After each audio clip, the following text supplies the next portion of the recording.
Boa noite, igreja. Uma alegria estar com os irmãos novamente. E vamos orar para que Deus esteja aplicando essa palavra na vida de cada um de nós. Eu sempre digo, às vezes eu fico com dúvida assim: Senhor, abençoa a Tua palavra. A palavra de Deus já é abençoada. A palavra de Deus, ela carrega a vida. A nossa missão enquanto comunicador da palavra de Deus num culto é orar: Senhor, não permita que eu atrapalhe, que eu consiga transmitir bem a Tua palavra sem atrapalhar, porque a palavra de Deus em si já tem potencialidade de vida suficientemente para cada um de nós, amém? Então vamos orar agora para que nossos corações estejam abertos a receber tudo que o Senhor quer nos dizer por meio dessa palavra. Senhor amado Deus, muito obrigado, Pai, por tudo que já ouvimos até aqui, por tudo que já recebemos, Pai, até esse momento, Pai. Momento agora de meditar na Tua palavra, Senhor. Muito obrigado, Senhor. Tu é tudo isso que a gente cantou e muito mais. O Senhor merece muito mais. O Senhor é o Criador, o sustentador, o mantenedor de tudo, de toda a nossa vida, de todo o nosso sustento, de toda a nossa alegria, de toda a nossa força, Senhor. E nós pedimos agora que o Senhor venha e fale com a Tua palavra. Produza, Pai, aquilo que diz lá em Tito capítulo 3, o lavar regenerador e renovador da Tua palavra em nossas vidas, Pai. É isso que nós te pedimos em nome de Jesus. Amém. Amém, irmãos. Pensei em trazer aqui com os irmãos hoje, para a gente meditar em conjunto, no texto de Efésios capítulo 6, versos 10 a 20. Texto bastante conhecido da armadura de Deus. Amém? Então, quem está com a sua Bíblia aí, ou quem quiser acompanhar comigo aqui na tela, Efésios capítulo 6, versos de 10 a 20. Vamos ler em conjunto? O próximo slide tem o texto. Finalmente, fortaleçam-se no Senhor e no seu forte poder. Vistam toda a armadura de Deus para poderem ficar firmes contra as ciladas do diabo. Pois a nossa luta não é contra pessoas, mas contra os poderes e autoridades, contra os dominadores deste mundo de trevas, contra as forças espirituais do mal nas regiões celestiais. Por isso, vistam toda a armadura de Deus para que possam resistir no dia mau e permanecer inabaláveis, depois de terem feito tudo. Assim, mantenham-se firmes, cingindo-se com o cinto da verdade, vestindo a couraça da justiça e tendo os pés calçados com a prontidão do evangelho da paz. Vai ficar mais legal se os irmãos lerem em voz alta comigo. Vamos lá. Além disso, usem o escudo da fé, com o qual vocês poderão apagar todas as setas inflamadas do maligno. Usem o capacete da salvação e a espada do Espírito, que é a palavra de Deus. Orem no Espírito em todas as ocasiões, com toda oração e súplica. Tendo isso em mente, estejam atentos e perseverem na oração por todos os santos. Orem também por mim, para que, quando eu falar, seja-me dada a mensagem, a fim de que, destemidamente, torne conhecido o mistério do Evangelho, pelo qual sou embaixador preso em correntes. Orem para que, permanecendo nele, eu fale com coragem, como me cumpre fazer. Amém, irmãos? Texto poderoso, texto forte da armadura de Deus. E ele é a conclusão de um livro fantástico, que é o livro de Efésios. O livro de Efésios, ele tem algo muito especial. Eu gosto muito dessa carta. A gente chama de livro, mas é uma carta, né? Carta de Paulo aos Efésios, que ele escreveu preso. Enquanto estava preso, ele escreveu essa carta. Mas ali parece que lá naquela prisão ele teve uma infusão de revelação tão grande, porque é uma carta que ela interliga coisas profundas espirituais com questões práticas do dia a dia. Ela faz essa mescla. Ela trata de assuntos extremamente elevados. É a carta que fala essa expressão que só tem em Efésios, as regiões celestiais, as regiões celestiais. Paulo está chamando a atenção do seu leitor a todo momento à realidade espiritual que nos cerca, ao mundo espiritual que está ao nosso redor. Ao mesmo tempo, ele ensina sobre o projeto de salvação, sobre o plano de salvação, sobre o ato de Deus em Cristo Jesus derrubar, implodir o muro espiritual que causava separação entre judeus e não judeus. Ele fala de renovação interior, ele fala de dons ministeriais. Ao mesmo tempo, depois ele fala sobre relacionamento conjugal. Ele fala sobre pais e filhos. Ele fala até sobre patrões e empregados, no início do capítulo 6. Então a carta aos Efésios, meus irmãos, ele é um documento assim, que ele vai das coisas mais profundas da espiritualidade para as mais cotidianas da vida cristã. É uma carta para se meditar realmente com toda a nossa aplicação. E agora, chegando no final da carta, nós temos uma das grandes metáforas de Paulo, que é a metáfora do soldado, da armadura de Deus. Essa figura, ela era muito conhecida de Paulo, porque Paulo foi preso muitas vezes. Paulo conviveu com soldados romanos. Paulo pôde reparar em cada elemento da armadura de um soldado. E para cada elemento da armadura, ele conseguiu fazer uma aplicação espiritual. E nessa metáfora nós aprendemos quem é o nosso inimigo. Nós aprendemos que nós vivemos num conflito permanente espiritual, com estratégias e ataques pelas forças do inferno.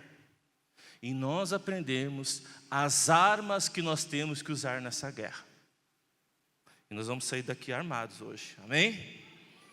Então vamos começar lá no verso 10, que fala assim: finalmente, fortaleçam-se no Senhor e no seu forte poder.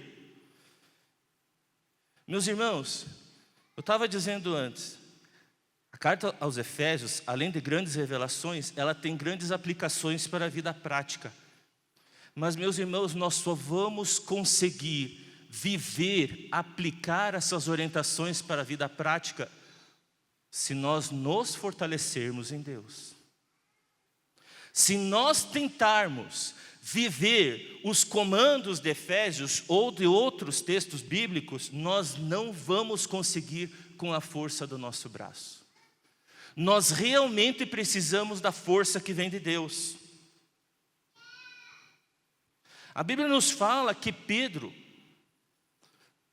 apóstolo, dedicado, que trabalhou bastante para o reino de Deus, na força do próprio braço, ou seja, com a própria intenção humana e contando consigo mesmo, acreditando só em si mesmo, ele disse para Jesus: eu vou para a prisão contigo e eu entrego a minha vida por ti.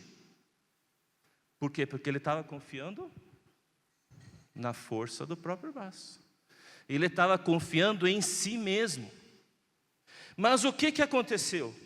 Poucas horas depois, a força do próprio braço falhou. Então a primeira lição que eu trago daqui, meus irmãos, é dessa palavra finalmente. Finalmente, depois de todas as orientações que vocês receberam, entendam, vocês têm que se fortalecer em Deus. Lá no capítulo 5, 22 diz: mulher, seja submissa ao seu marido. Eu vou dizer aqui uma coisa para as mulheres: você não vai conseguir fazer isso se não for com a força que vem do Senhor. Não é só pela sua decisão intelectual. Também diz lá no capítulo 5, versos 25 e 28, marido, ame a sua mulher como Cristo amou a igreja, ou seja, com amor sacrificial. Marido, você não vai conseguir isso só com... Não estou dizendo que os homens são incapazes de amar suas mulheres. O que eu estou falando é que as demandas que nos são colocadas, inclusive por ação do inferno, são tamanhas que você não vai conseguir amar a sua esposa como Cristo amou a igreja, se for só pela sua decisão. Você precisa da força que vem do Senhor. A Bíblia fala que, filhos, vocês devem ser obedientes aos pais. Efésios capítulo 6, verso 1. Você não vai desenvolver um coração de obediência, como Deus quer que você tenha, só com a força do seu próprio braço, só com a sua decisão pessoal. Você precisa da força que vem do Senhor. Aqui fala que pais, deixe de irritar os seus filhos. Os pais têm que ter autocontrole. É difícil.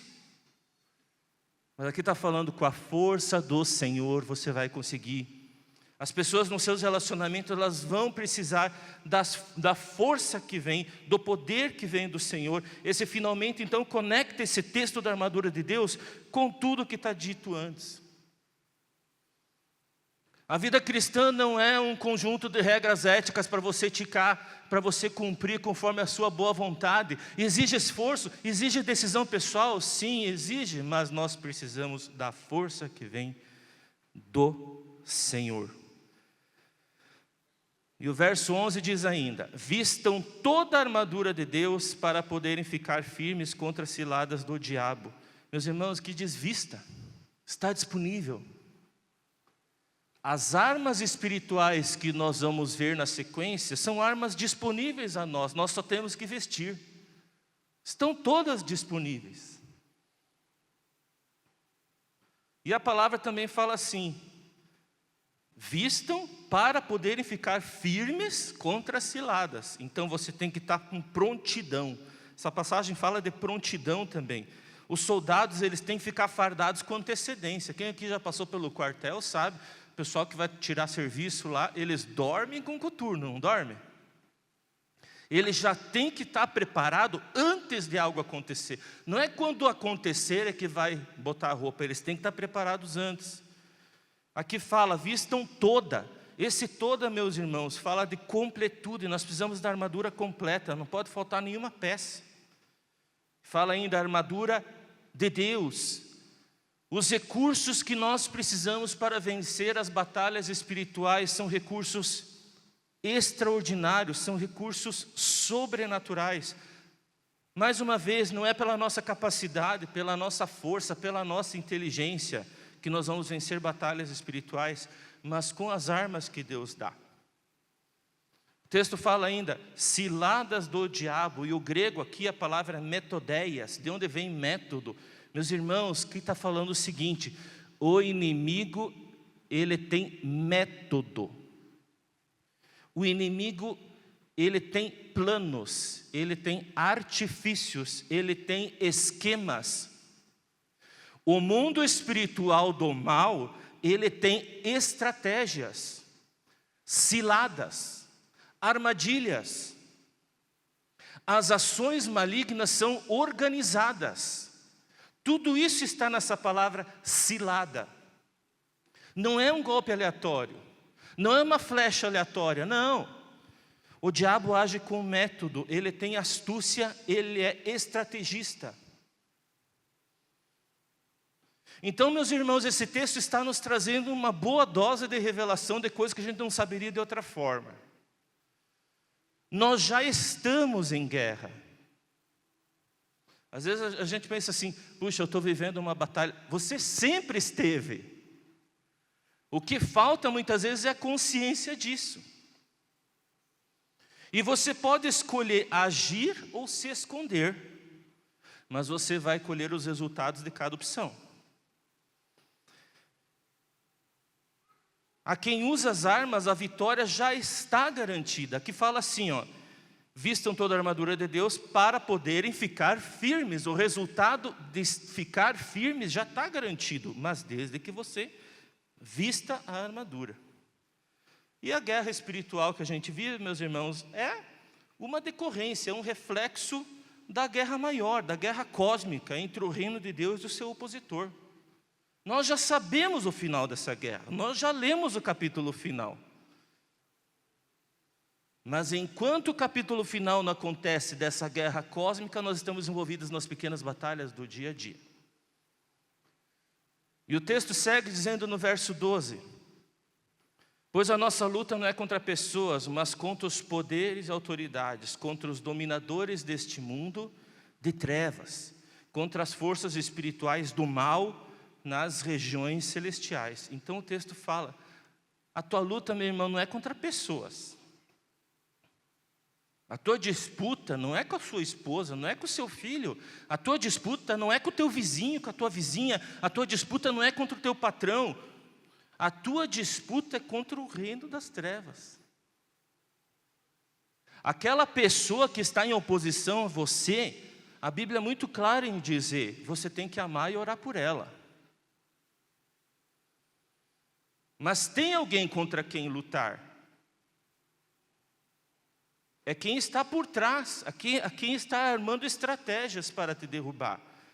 Então a nossa luta não é contra pessoas, mas contra esses poderes, e que o texto deixa claro, eles são organizados a poderes, a autoridades, a dominadores deste mundo de trevas, e que agem no mundo espiritual. Então, meu irmão, se você não discerne quem que é teu inimigo, você pode estar lutando com a pessoa errada. É necessário que a gente saia daqui com essa consciência de contra quem lutamos. O verso 13 diz assim: por isso, vistam toda a armadura de Deus, para que possam resistir no dia mau e permanecer inabaláveis, depois de terem feito tudo. Então, por isso, esse por isso significa o seguinte: porque os nossos inimigos espirituais são inteligentes, organizados e armam esquemas e artimanhas, é que nós temos que agir em sentido contrário, nos vestindo de toda a armadura de Deus, para que essas estratégias, esses enredos que o diabo já escreveu para ti derrubar, possam ser frustrados.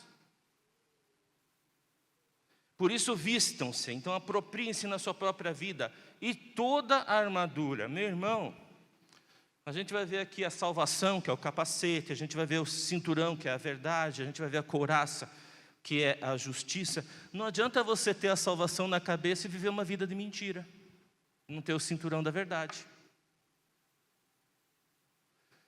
Não adianta você viver uma vida ética, eu não minto para ninguém, os meus negócios são todos certos, eu sou 100% honesto, mas você não tem a salvação.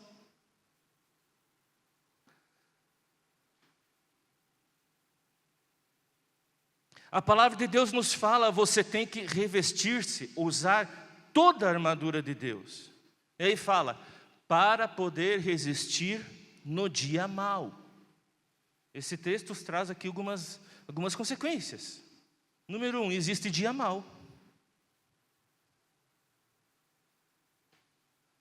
Lá em Efésios capítulo 4 tem um texto que fala assim, aproveitem bem o tempo, remira o tempo, porque os dias são maus. Então a gente vive num mundo caído. A gente sabe isso teologicamente e até por observação. Liga a TV que você já percebe que o mundo está mal. Os dias são maus.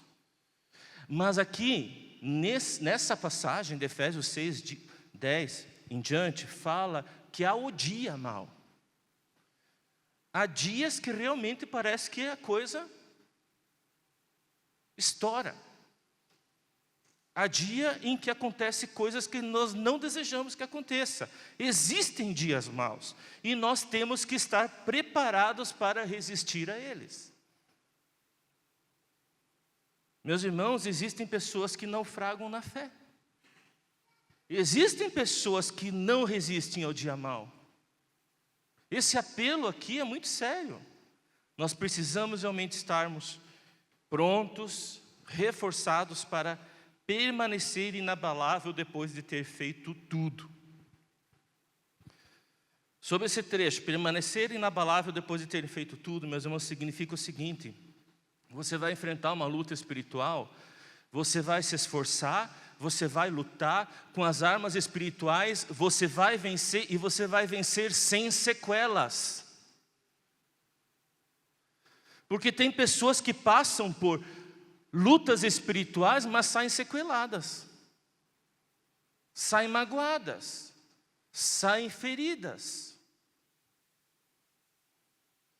Aqui a Bíblia está falando que nós devemos buscar realmente estar reforçados para, depois de ter lutado e depois de ter ganhado, sair, pode até sair com umas cicatrizes da batalha, como lembrança do que a gente passou, para aprendizado, mas não com sequelas.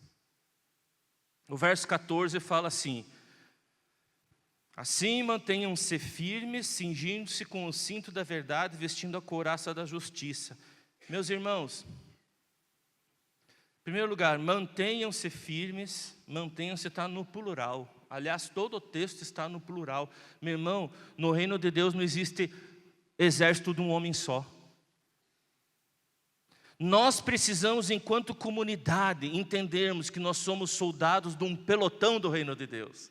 A Anibe Cascavel é um pelotão do reino de Deus, assim como as demais igrejas da cidade.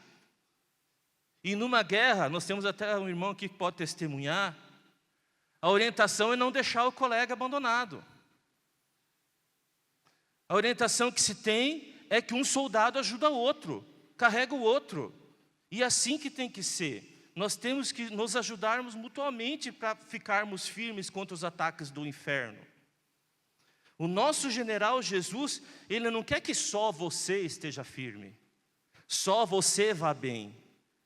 Ele quer que você dê a mão para o teu irmão e ajude, vai lá. Deus nos dá o ministério da consolação. Deus nos manda edificarmos uns aos outros, para que todos estejamos firmes. Aí fala do cinto da verdade, que é o símbolo. Cinturão forte de couro, que era usado pelos soldados romanos, ele servia não só para manter a roupa presa, que era a principal utilidade, mas também para poder pendurar a espada. E aqui fala o cinto da verdade, ele conecta o cinto com a verdade. Meu irmão, significa o seguinte: você precisa viver um caráter que transborde sinceridade, honestidade, coerência, verdade. É a verdade, é a sinceridade da tua vida que vai suportar a espada da palavra. A palavra da tua vida vai estar apoiada na verdade da tua vida.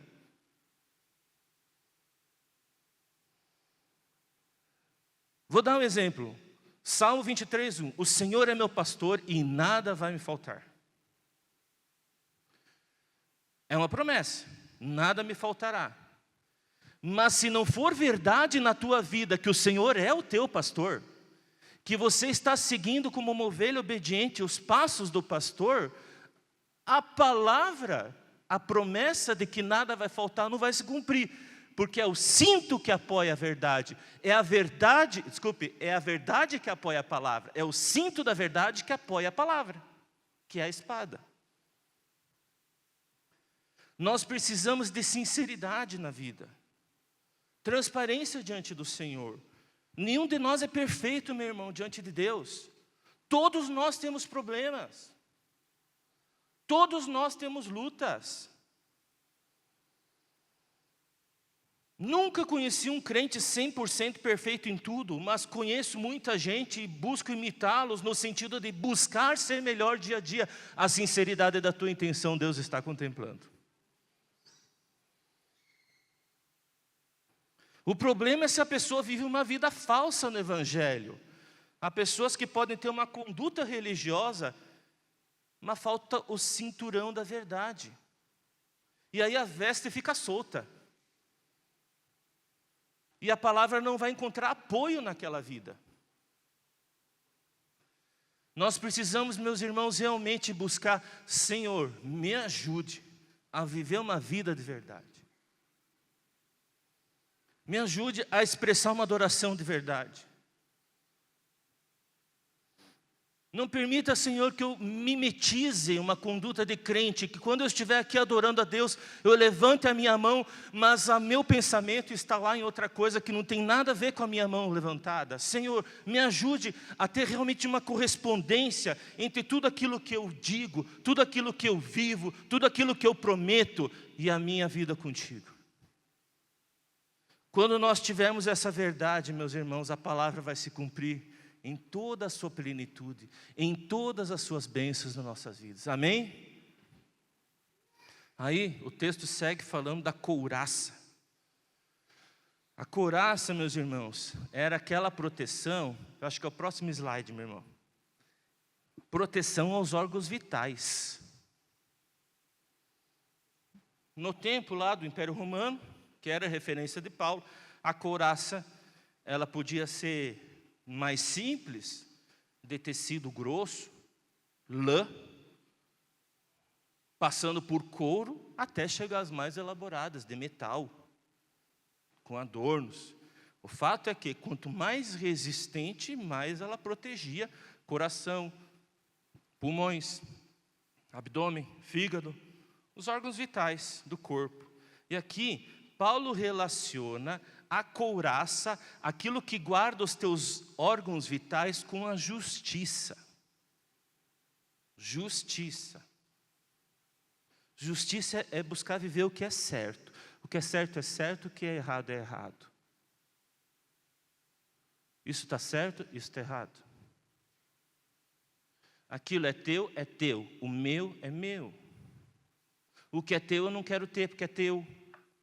O que é meu é meu. Eu posso abençoar e doar, mas eu não quero que não é meu. Justiça tem a ver com retidão de conduta. Tem a ver com integridade. Isso protege coração, pulmões, intestinos, porque é a couraça. Meus irmãos, teve um estudo da Universidade College de Londres, de 2007, que disse que o sentimento de injustiça aumenta o risco de infarto, sabia? Se você dá um Google, você acha rapidinho. Saiu na BBC. Pessoas que carregam sentimento de injustiça estão mais sujeitas a infarto. Aí os alemães também foram pesquisar a respeito. A Universidade de Bonn, na Alemanha, descobriu em 2017 e publicou que pessoas que se sentiam injustiçadas no trabalho por ganharem menos do que considerava que devia ganhar, estavam mais sujeitas também a ter infarto. A Bíblia está falando o seguinte: se você estiver revestido de justiça, ou pelo menos não carregar injustiça, você está protegendo até o teu corpo. Quem dirá a tua alma e o teu espírito? Meu irmão, nós não podemos praticar impiedades, praticar coisas erradas, fazer o que é ímpio, porque isso abre uma brecha na nossa couraça e afeta a nossa vida espiritual e até mesmo a nossa saúde. Mas e aí, como é que a gente vai aguentar? Porque eu sofri uma injustiça muito grande. Agora, além de ter sofrido a injustiça, eu estou sujeito ainda a ter um problema? Meu irmão, você tem que buscar o perdão. Perdoe. Até por benefício próprio. Perdoe. Não carregue sentimento de injustiça. E nós não podemos esquecer um texto de 1 Pedro 2, 19 e 24, que quase ninguém fala, mas está lá, está na Bíblia. Meu irmão, é louvável, por motivo de consciência com Deus, que alguém suporte aflições sofrendo injustamente. Aqui fala o seguinte, que se nós sofrermos injustamente, nós podemos dar um bom testemunho no nosso sofrimento. Problema, Pedro diz na sua primeira carta, capítulo 2, que eu peço que os irmãos consultem em momento oportuno. Problema é você sofrer justamente. O problema é quando o sofrimento tem causa porque faltou testemunho na tua vida. Tem dois jeitos da gente sofrer na vida: por falta de testemunho e para dar testemunho. Pedro está falando aqui que Deus pode permitir sofrimentos na sua vida para construir um testemunho que vai edificar a vida dos outros.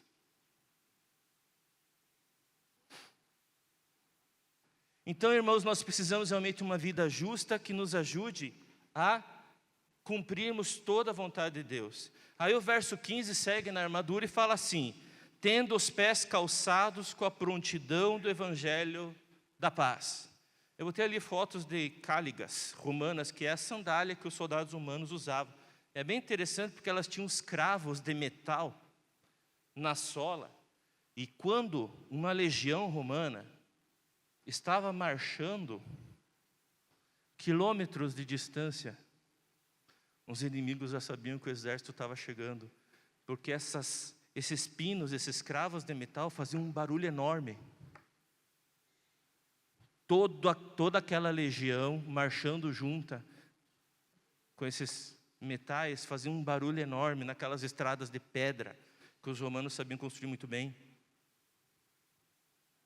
E aqui ele fala que nós temos que ter os pés calçados com a prontidão do evangelho da paz. Meu irmão, está querendo dizer o seguinte: você deve andar segundo o evangelho, andar segundo as orientações do evangelho. Com a graça, com o poder do Espírito, nós temos que aprender a pensar como Jesus. Nós temos que buscar falar como Jesus, agir como Jesus, ser imitador de Jesus, viver segundo Jesus. Esse é o nosso alvo, essa é a nossa missão. Mas nós devemos também estar prontos para apresentar o Evangelho às pessoas, de forma que os nossos inimigos, quando nós estiver saindo de casa, ele já está escutando o barulho dos nossos passos. Lá vai um servo de Deus. O verso 16 fala assim: além disso, usem o escudo da fé com o qual vocês poderão apagar as setas inflamadas do maligno. Então, meus irmãos, o escudo, ele representa a fé. Quanto mais revestido o escudo na época, mais ele protegia contra flechas inflamadas, porque a flecha inflamada ela entrava, mas como o escudo era muito bem revestido, em muitos casos inclusive eles botavam tecidos que absorviam como fosse esponja, certo? Para deixar o escudo molhado, a flecha penetrava e era apagada. Quanto mais reforçado o escudo, mais eficácia ele tinha em proteger das flechas. E aqui fala não só de flechas, mas fala de dardos, setas. A palavra representa isso, setas pequenas. E o inimigo sempre está lançando setas pequenas. Pequenas palavras, pequenas ofensas, pequenas situações para atrapalhar o teu caminho. E se a teu escudo de fé não estiver bem reforçado, essa seta pode entrar no teu coração. Conheça a estratégia do inimigo. Estava vendo esses dias uma frase de Simone de Beauvoir. O estrago que essa mulher fez na sociedade foi incrível. Foi uma feminista e ela disse o seguinte: a mulher não nasce mulher, ela torna-se mulher. E ninguém percebeu que isso era uma seta. Ninguém percebeu que isso era uma seta do inimigo dizendo o seguinte: não, você não é quem Deus criou para você ser, você é aquilo que você define que será. Isso foi uma seta vinda do inferno e as pessoas ficaram aplaudindo. E aquela setazinha foi entrando em ideologias, foi entrando em livros didáticos, foi entrando em psicologias, foi entrando em sociologias. E assim, meus irmãos, nossos filhos, cada um de nós estamos sujeitos a várias setas. Setas de ensinos errados, setas de ideologias erradas, dizendo que você não é quem Deus diz que você é. Mas é a nossa fé em Deus que nos diz assim: foi Deus que me criou no ventre da minha mãe, do jeito que Ele quis que eu fosse criado, da forma que Ele quis que eu fosse criado, como fala o Salmo 139. Eu não sou um acidente da natureza. Deus me modelou, Deus me teceu no ventre da minha mãe. Se eu tenho fé numa palavra dessa, numa palavra como a do Salmo 139, esse é o meu escudo, vem a seta e a seta é apagada. Esse é só um exemplo. De vez em quando eu vejo bolo de casamento e tem lá, já viram isso? Um noivinho sendo arrastado, ou um noivinho sendo enforcado. Já viram essas bobaginhas de bolo de casamento? Isso é um dardozinho. É um dardo. No casamento, já está vendo um dardozinho. É uma piadinha, é uma brincadeirazinha, mas já está vendo um dardozinho que você, marido, você agora se tornou um escravo. Você não tem mais autoridade, você não tem mais voz. Agora você está enforcado. A tua alegria acabou. A fase boa da tua vida era a de antes. Agora acabou, agora você está preso. Meu irmão, isso é um dardo. É um dardo. Por questões acadêmicas, né? Acabei fazendo um estágio lá numa creche, ano passado. Me botei a estudar, a esposa queria estudar nutrição, estou fazendo com ela. Eu já tenho minha profissão e tudo, eu sou da área jurídica. Tem nada a ver com nutrição. Mas a esposa queria fazer, eu não vou ficar assistindo série enquanto ela estuda, eu vou fazer com ela. Aí fomos fazer nutrição, deu ano passado, tem que fazer um estágio na creche. Aí eu escutei as musiquinhas da creche. A dona Aranha subiu pela parede, veio a chuva forte e derrubou. Daí chega um momento e diz assim, mas ela é teimosa e desobediente, sobe, sobe, sobe e nunca está contente. Mas que flecha maligna no coração dessas crianças. A heroína da música é uma aranha desobediente que nunca está contente. Aí a professora ia sortear alguma coisa, ela fazia assim, a minha mãe mandou escolher esse daqui, mas como eu sou teimoso, eu vou escolher esse daqui. Uma seta de desobediência, completamente desnecessária, mas eficaz. Ensinando para as crianças, a mãe mandou, mas não interessa o que a mãe mandou. Não interessa o que a mãe disse, interessa que você é teimoso e você pode ser desobediente. Meus irmãos, tem muito dardo. Todo o trabalho que é feito aqui para as crianças, no Kids, para as crianças, é para quebrar, é para incutir fé no coração das crianças que vai apagar essas setas do inimigo. E nós mesmos já fomos muito atingidos por setas do inimigo, nós temos que discernir essas coisas. Trazer da palavra de Deus a fé, que vai apagar. Meus irmãos, o verso 17 fala assim, usem o capacete da salvação e a espada do Espírito, que é a palavra de Deus. Um pouquinho da capacete da salvação e vai trazer um pouquinho de teologia aqui. Não é objetivo, para isso a gente tem a escola da palavra.